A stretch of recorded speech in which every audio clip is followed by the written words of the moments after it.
The language you use may be less effective than you want with our kiddos. And if we change how and what we say, our language can be more effective.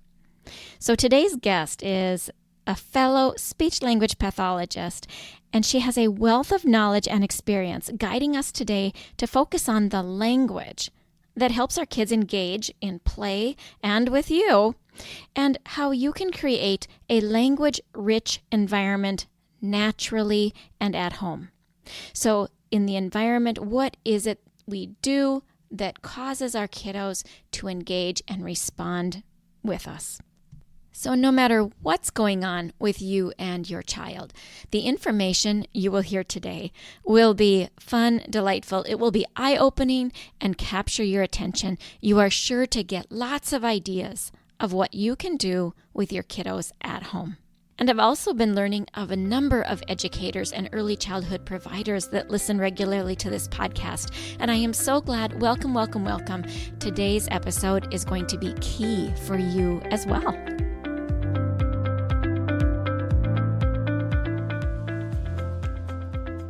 Does your child have a speech-language delay and you really want them to talk? Do difficult behaviors derail home life and you know the frustration is a communication struggle? Does your child see a speech therapist and you wonder, what do they do and how can I help? If these or similar questions are in your mind, this podcast is for you. Hello, my name is Dinalynn Rosenbusch. I am a speech-language pathologist that has worked with children from birth to 21 for 3 decades. And in my classrooms, I see you wanting to connect with the heart of your child, but their speech and language skills create a barrier. So if you have a kiddo that has difficult behaviors, needs to expand their language or learn to say speech sounds, and maybe even receives speech therapy, stay tuned, because in this podcast, you will learn how to use your daily life as a tool to communication practice and how to do that practice. You will become confident knowing you are making the difference you want to make. And you will hear success stories of parents who have navigated these struggles already. We'll do this all while focusing on building deep, meaningful connection and confidence in your kiddo. So grab a cup of coffee along with a notebook and pen. It's time to speak in the way your child's brain understands. And that is the language of play. Welcome back, listeners. As you probably remember, May is Better Speech, Language, and Hearing Month. And this is for the purpose of raising awareness for communication disorders. On the language of play, we are highlighting various people who've experienced communication disorders in various forms or ways. On May 1st, in episode 212, you listened to Dr. Marsh Naidu talk about her experience with cerebral palsy. Following that, on May 8th, episode 213, we had Dr. Rochelle Whitaker talk about raising boys and the difference in boys' speech and language development. On the third week of May, May 15th, you listened to author Jason Heffler talk about growing up with stuttering in episode 214. And last week, you heard Suzanne Kohlberg talk in episode 215 about her experience of not being listened to as a mom when she knew something was up for her child. And now she gives help to parents in that episode of how you can handle that. Now, finally, today is the last day in this series for Better Speech, Language, and Hearing Month. And we will talk with a fellow speech language pathologist, Polina Shkadron. And our conversation will revolve around you and how you can change the words you use to create a language-rich environment for the kiddos around you so that your kids learn to think more deeply, express better, and listen to you better too. Today we hop into a conversation around how to utilize play for building purposeful, intentional, and growth-oriented skills.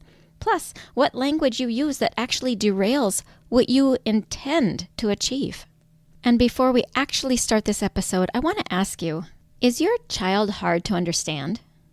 Maybe you've had a conversation with your speech therapist, but you hear, she won't qualify yet, or he doesn't speak badly enough in order to get services. And perhaps your pediatrician says, oh, he's in the norm, just wait and be patient. but you don't want to. You want to help your child now, and you are willing to jump in. And if only someone would show you how to do it. Well, that is what I do. And so if your child is unclear and you want to know how and what to do to help them, then this program was made for you. This program is also for you if you are tired of the communication frustration and meltdowns at your attempts to fix or help your child. And if you want a small bit at a time so that you can implement what works and not feel fire hosed with so much information that you can't apply anything. If you want to be led by a professional speech language pathologist with decades of experience so that you know you're working on the right thing in the right order so that you can see the progress yourself. Now, if this is you, you may email me at hello@thelanguageofplay.com, or you can go straight to the show notes and schedule yourself a strategy session where we can discuss if we are a match to work together. I do look forward to hearing from you, and let's get into today's program. Today we have Polina Shkadron with us, and I am so excited that she is here. She is a specialist in all things autism, ADHD, and language and literacy difficulties. She uses play to engage with each child's unique perspective of the world and incorporates the latest brain-based research and in a cross-disciplinary approach to coach parents and neurodivergent kids alike. And I will have the full bio in the description in the show notes if you want to learn more about Polina. Welcome, Polina. I am so glad to have you here on The Language of Play. When we met before, we just had such a fun, entertaining, delightful conversation that I couldn't wait to have you speak to my audience. You are such a delight. Thank you. Thank you for having me. We have so much to talk about, and there are so many intricacies when it comes to the topics that you mentioned that we can go on for hours at a time. Mm-hmm. Yeah, we could. So we're going to try to talk about the topics on a surface level, but enough that Right. parents learn what they can do with it. And then certainly if people want to dig deeper, we'll have your contact information. But let's get started. Let's get started right off the bat. Tell us a little bit about yourself and how you got started in this work. So I feel like this work found me. And I say that all the time. It's not something I set out to do when I was in high school or even the beginnings of college. Mhm. It just something that I stumbled on. I didn't know the field existed.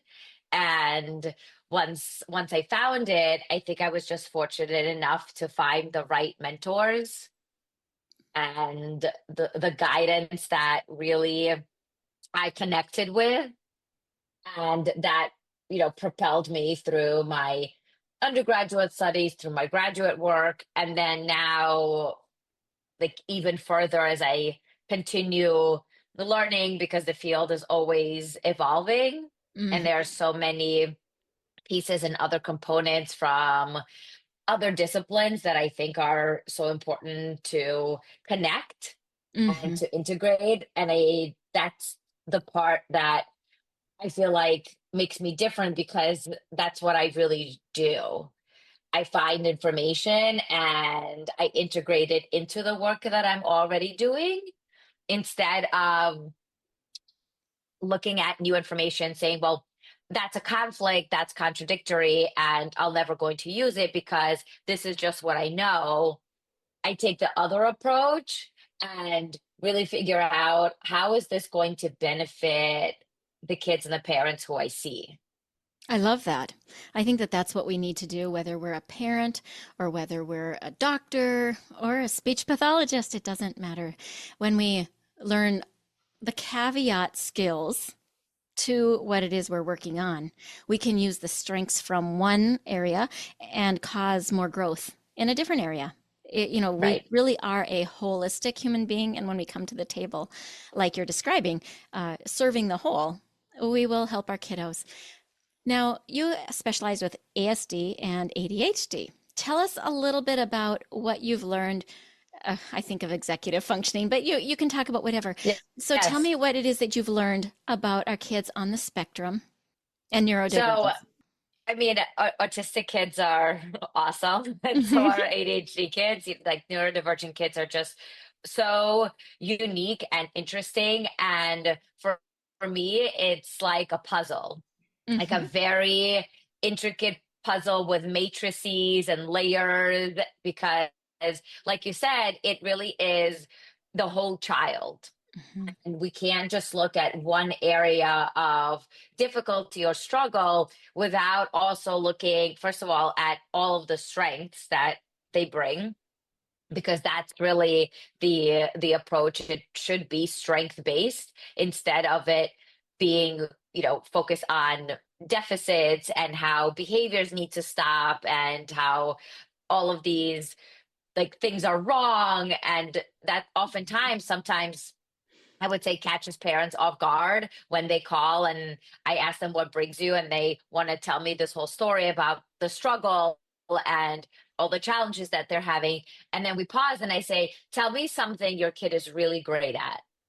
Hmm. Like, what's that one thing that you feel like, wow, this is amazing? And it takes them a moment. And some of them will say, I feel kind of embarrassed because that's not the first thing that comes to mind. Hmm. Why do you think it takes parents a moment in that time? I think it's because they're so used to their kids being spoken about in a certain way where, yes, of course they need support, and at the same time there are so many highlights that get passed by. And even when kids are successful, and I talk to about successes as we really need to build on those when Hmm. it comes to all areas, whether it's executive functioning, which are so many components, and of course, in play, when kids feel successful, that their idea, the thought that they had, really came through in the play and they were able to make it appear, and or they were able to construct something, that kind of success we really need to capitalize on. And I would say, especially for ADHD kids whose neurobiology is really moment to moment. Hmm. And when the moment of success passes, unfortunately, if we don't make it explicit and tell them what the success was, that moment just passed. And then they're on to the next moment and they don't even know themselves how come they were successlight. Yeah, Like, what is it that they did that attributed to that success? it's And like you have to shine a flashlight on their you do. success. It celebrate that moment to create the target that you want the kid to aim for next time. Yes, and then the language comes with it where it's not as simple as, oh, that was a great job, Uh-huh. because they don't really know what to use as an anchor for that. So if you could imagine words being like anchors, because that's what they are. And when we have an image in our mind, like, how do we come up with what to say? We have this mental representation, this image or this thought, and that's what anchors language.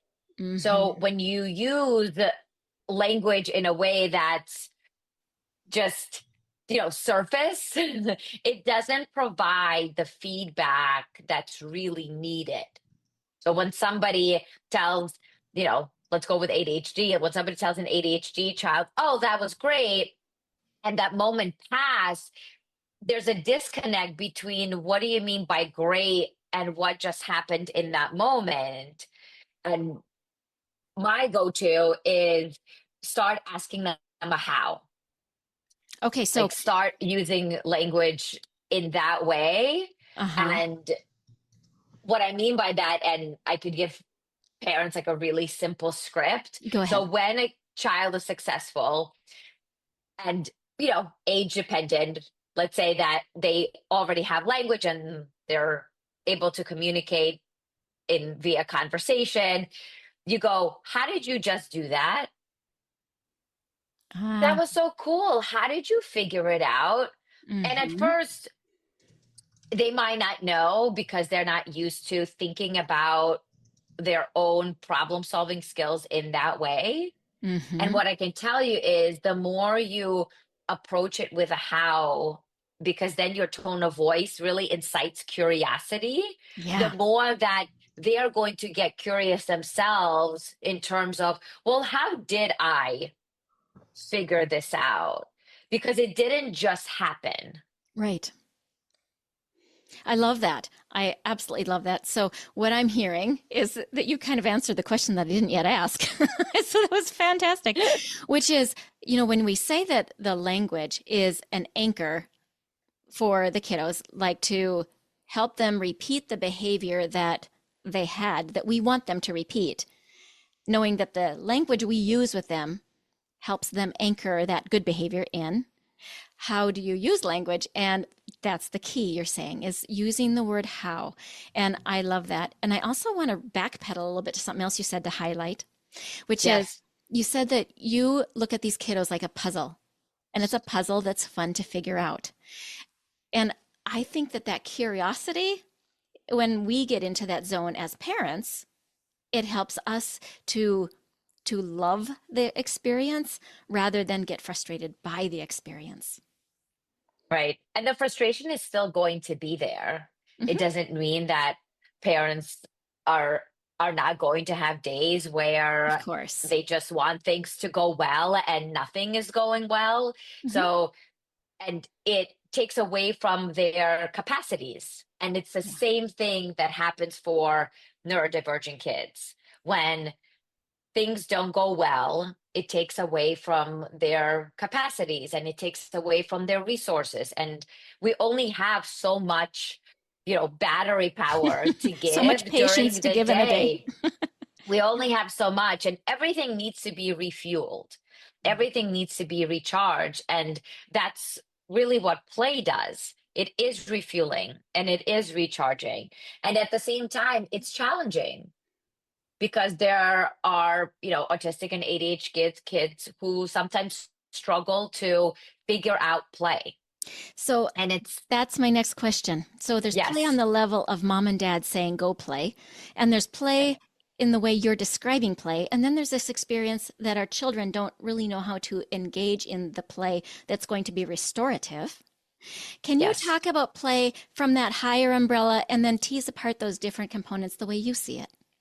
sure. So independent play is wonderful when kids are able to engage themselves. I think it's such a great way to combat boredom, to really take on their own types of challenges. Mhm. And I have seen and have had experiences with ADHD kids who really have a hard time with feeling bored. Mhm. And when that boredom takes over, they really don't know in the beginning how to engage themselves. And when you see that start to happen, and we get to sit back, it's such a beautiful thing to Mhm. witness. And I remember like looking at a parent who was sitting beside, like on the floor beside me, and her looking back at me, and us kind of whispering to each other, is he like, did he just figure out how to engage himself? Even if it was for 5 minutes, Mhm. like even the setup. And what we heard was this little boy talking himself through his plan out loud. I love it. And now I'm going to get like, these are the characters. This is what I need. Okay. What am I supposed to do next? Because I want to again, that talking comment. through the plan. Yes, I was going to say it didn't just happen. Right, there's scripting there, there's practice there, all the stuff that's Yes. been taught. He's reminding himself. That is so exciting to see that. To actually witness that is like super exciting. It is. And it's so exciting because now we can take play to a whole different level. And for parents to let their kids know, well, just go play. What do you mean by that just? It's Mhm. actually harder than it sounds because in order to play, you have to have an idea. Mhm. You And when our really kids need to don't have that. and when our kids don't Yes. have the idea, how do you like to bridge it? So that's even tougher when they don't have ideas than when they don't have language to talk about those ideas. Okay. I would say, just for me, from my perspective, because even when you don't have yet like verbal language and you have ideas, you could show me what you're thinking. Yes. You can guide me. You could pull me by the hand. You could like motion for me to sit down. You could bring something to me, and it's all a form of you letting me know, hey, this is what I have in mind. And when ideas are lacking, that's when play is really stuck. Sure. That's when like kids do have a harder time leading the way So, because, how do you advise parents in that setting? ooh. I mean, I've got my So ideas. I know that's also it's tough, and at the same time, I ask them to take a step back and really look at what is it that your child is interested in. Hmm. Like, what is that something? And it doesn't have to be a toy Right. because it's really never about the thing. Do you Sure, advise we that parents use invite them into what the parent is doing? Because oftentimes what I'm finding is that kids are curious, what are you doing, mom? I want to be with you. And that's really all that's there. And when they say, I want to play, they're really saying, I want to be connected. And so yes, sometimes, do you think that it's okay to have kiddos come and join in the kitchen cooking, come and, like whatever it is? all the time because part of mealtime is also play. It's Yeah. also there's you could look at mealtime in that way where it there's so much that's such a language rich environment, and especially when it comes to like sensory based play, which is the beginnings of play anyway, and that type of exploration. And when we talk about sensory based play, that's really what it's about. It's an exploratory phase. And what I've seen is sometimes play is looked at more as chronological based, where Mhm. you have a 4 year old and this is what the 4 year old is expected to be doing. And what I'm saying, which is sometimes the tougher part for parents, is I understand that chronologically he's 4, developmentally, his play ideas are younger. So for us to bring him up to where we would slowly want him to be, we have to go all the way back to the development of maybe a 2 year old. And let's say in play and then socially, emotionally, where would you think this child would be? Okay, they're enjoying playing with water. What does that mean? Like, and what you mentioned as being in the kitchen, there's so many things you could do. You could wash certain foods, you could plop them in the water, you could throw them, you can dry them, you could do it again. And that back and forth also starts to instill some cause and effect, which is also, yes, like young beginnings of play. And yet that's the beginning of problem solving.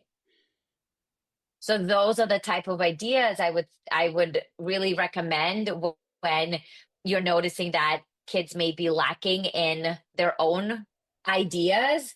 Mhm. It's what kind of experiences can you bring in that are, and here's the challenge, not so advanced that they won't be able to reach them, but at the like that just right level of it's not too easy, it's not too hard, and it's interesting enough that it's going to keep them engaged. Even if the activity of throwing something in the water, drying it, and doing it again, if that's the thing, that's where we have to be for now.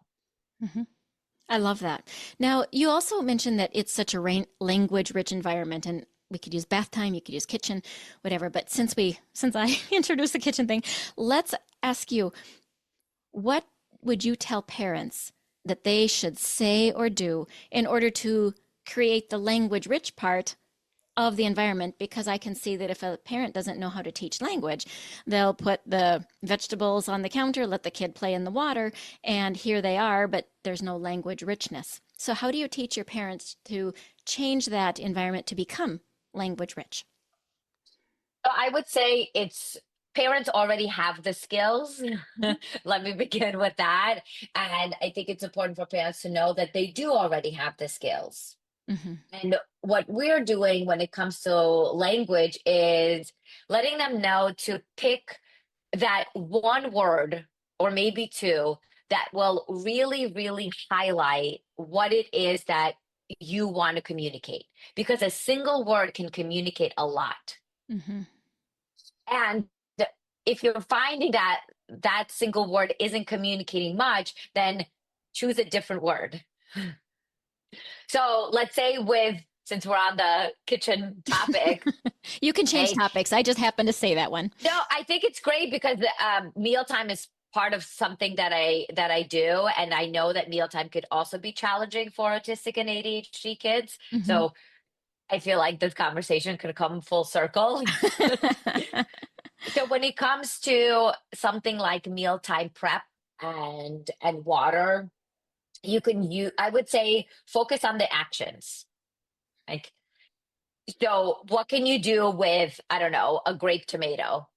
You can throw it, you can splash it, you could even squish it if it's soft enough. And then that becomes, there's so much more language that comes through versus, oh, that was a good job, right? Like we're coming Right. back to that good job. Or, oh yes, you're washing the tomato. And then the ideas stop. Mhm. So what can you as a parent do? Like, what is it that you do on an everyday basis that because language is everywhere. Like it really is. It's part of everything we do. It's part of every conversation. No matter how you communicate, there's still some type of communicative exchange and interaction that's still happening. And when we are focusing on like making an environment like really language enriching, it's not about talking over the kids. And that's what I would really say. Like, focus on not saying too much. Because when you over talk and when you feel like, oh, well, all I have to do is just keep talking. And then it just winds up being background noise. Mhm. Because then what you're doing is you're saying too much. Let's say it is a neurodivergent child, it's so hard to keep up with just like streams of language that Mhm. they're not really sure what to grab onto. And then it's easier to just not grab onto anything because what you're attempting to process and to understand becomes too exhausting. Right. So then you tune out. So, in some cases, the narration of what is going on for the child, when the parent narrates, it is good fodder and gives them the language they need. But with our neurodivergent kids that pop around from topic to topic in their own mind, our narration doesn't match necessarily what they're thinking about at the time. So, you're Yes. saying use less language in that setting. It's about knowing your child. Did I summarize you correctly? Yes, yes, it really Okay. is. It really is about knowing your child and figuring out, like maybe with a specialist, like how does their brain work? How come Mhm. it's different? And now that you know that it's different, what does that mean? Like what is that difference? What does that difference do? How does it present itself? Because it will present in their play. It will present in other areas of their lives. So when there is a struggle, and this is something I tell parents, and I go, I have a feeling this struggle doesn't just show up at school. Or I have a feeling that this struggle doesn't just show up in one area. Like, let me know, are there other areas that you can think of where this struggle, and it may look a little bit different, starts to show up, and then parents start like connecting all of those parts and saying, oh wait, the struggle still stays. I go, right, because it's your child. Your Yeah. child moves from location to location, and whatever the struggle is, they take it with them Their from strengths and location their to struggles. location. Mhm. Yes, exactly. And oftentimes, unfortunately, the struggles overshadow the strengths, because the struggles are what show up. The struggles are something that are more evident, and sometimes it's almost like too much of a focus on the struggle versus figuring out what the strength in is. And then unfortunately it becomes a child's own narrative. Yeah. And Yeah. that's something that we really want to make sure that, like, we, I don't want to say avoid, but we recognize and Yeah. we figure out, like, how do we support the strength instead of, you know, having a 5-year-old come in and saying, well, I had a bad day in school and I'm the bad kid in class. Hmm. Yeah. And those self identity statements happen Right. so early in our kids' lives that they figure out that they are bad or that they're not good enough in whatever way. And when their struggle is such a in your face irritating thing, it is difficult to focus on the strengths that are present also, especially when those struggle areas derail your life. Yes, I think we yes. could And talk that about that topic for a really, we really long can, time. yes, even that derailment, because we could go into like how executive function skills get derailed, because that happens Yeah. also when there's constant, dysregulation involved. Right. So when the kids are all wound up, they don't have access to their thinking capacities. You're Right. right. You're right. Now, that is a whole nother topic. I And I know. think it's fantastic and it's important to think about. Before we conclude this, I really want to lean into one other piece that we talked about last time, which I just love. And that is when you're talking about motor skills and motor skills Yes. as it attaches to language. You know, our movement enhances our memory. So we can grab a hold of vocabulary and whatever else we want our children to learn when we pair motor movements along with what we're teaching. Would you lean into what you were saying to me about that, how we short circuit our kids sometimes and how they move their bodies, and go ahead and take that? Yes, definitely. So I would say I would ask parents to stop using be careful. Yes, I agree. Don't say that. And like, work really hard. It's hard. It's going to slip. And I'm asking parents to please work really hard to avoid be careful. And the reason for that is because it doesn't teach kids how to move their bodies and what it is that they're actually doing. Hmm. Because that motor movement and that motor planning, I look at that during play. And sometimes when play is stuck, that's because kids are only staying on one side of whatever we're building. If you could imagine, let's say, imagine it's a train track and their body is only on one side, and they haven't figured out that they can stand up and move their body to the opposite side. Hmm. And or when they're moving the train, it moves back and forth just a very short distance, instead of them following it with their entire bodies. Hmm. And that way, like, not only are we including a movement piece, which is so, like, it's so integrative for the brain, as they're moving they're also witnessing other perspectives. Yeah, there's So so that much about that. there's so much. So the movement part for parents, what I want to let them know is, like, let's say your child does climb up really high onto the slide, right? And your first go-to is, oh, wait, be careful. Okay. So the other thing you're saying with, oh, wait, be careful, is that I don't trust your body and you shouldn't trust it either. Mm. Yeah, that is the message that is underneath it all. And we don't mean to give our kids that message. And yet, Right. our heart is, oh, I'm afraid. Be careful because I don't want you to fall. But yet, the message we give to our kids is exactly what you said. And because their brains are only processing through the lens that they have, which is only the amount of life experience that they've had so Yes, far. So exactly. they don't have all the filters that we have in our mind when those words come out of our mouth. Instead, they only have their understanding of the world so far. And it So I would say, backfires. yeah, so I would say, instead of the, oh, wait, be careful when they're climbing up really high, the language that I would use is, remember, your body is really far away from the ground. And that way they start to check in with like, oh, my body? Like, oh, this is Mm-hmm. like what I'm made of. What does that mean that it's far away from the ground? And then maybe they look down and the parent goes, I know you're looking down at the ground. Your body is really far away. That's a great And then awareness. let's, right, that awareness. And I think that parents would be really pleasantly surprised as to like what their kids can figure out, Yeah, because kids don't purposely want to hurt themselves. right, right.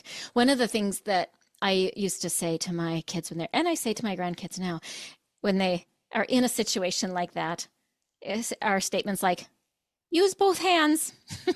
That would be my way to not say, be careful, because I don't want to say that to them either, or constantly talk about safety. I would rather say to them, use both hands, or, like, check your feet.